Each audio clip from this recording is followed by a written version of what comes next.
हाय, hello. तर कालचा लॉकअपचा episode खूप छान झाला आणि शिल्पा शिंदे आणि श्रेयाची तर फ्रेंडशिप खूपच छान झाली आता आणि त्या दोघीही लॉकअपमध्ये फुल मजा करत होत्या. त्यांनाच बघण्यासाठी आम्ही लॉकअप बघत होतो. त्या दोघी खूप छान खेळत होत्या आणि काल तर एपिसोडमध्ये मजा झाली. श्रेया इतकी छान खेळली शिल्पा शिंदेसाठी आणि तिने शिल्पा शिंदेला फायनलिस्ट बनवलं आणि ती तर श्रेया तर आधीच झालेली फायनलिस्ट. तर आज त्याचा फिनाले आहे रात्री 8 वाजता नेटफ्लिक्सवर.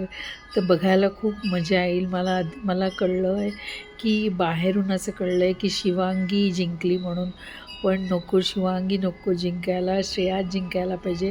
कारण ती श्रेया आधीपासून खूप छान खेळत आहे आणि काल तिने जेव्हा शिल्पा शिंदेला फायनलिस्ट बनवलं तेव्हा श्रेया किती खुश झाली, किती खुश झाली. शिल्पा शिंदेपेक्षा तीच खुश झाली. तर श्रेया जिंकायला पाहिजे. बस, बाय.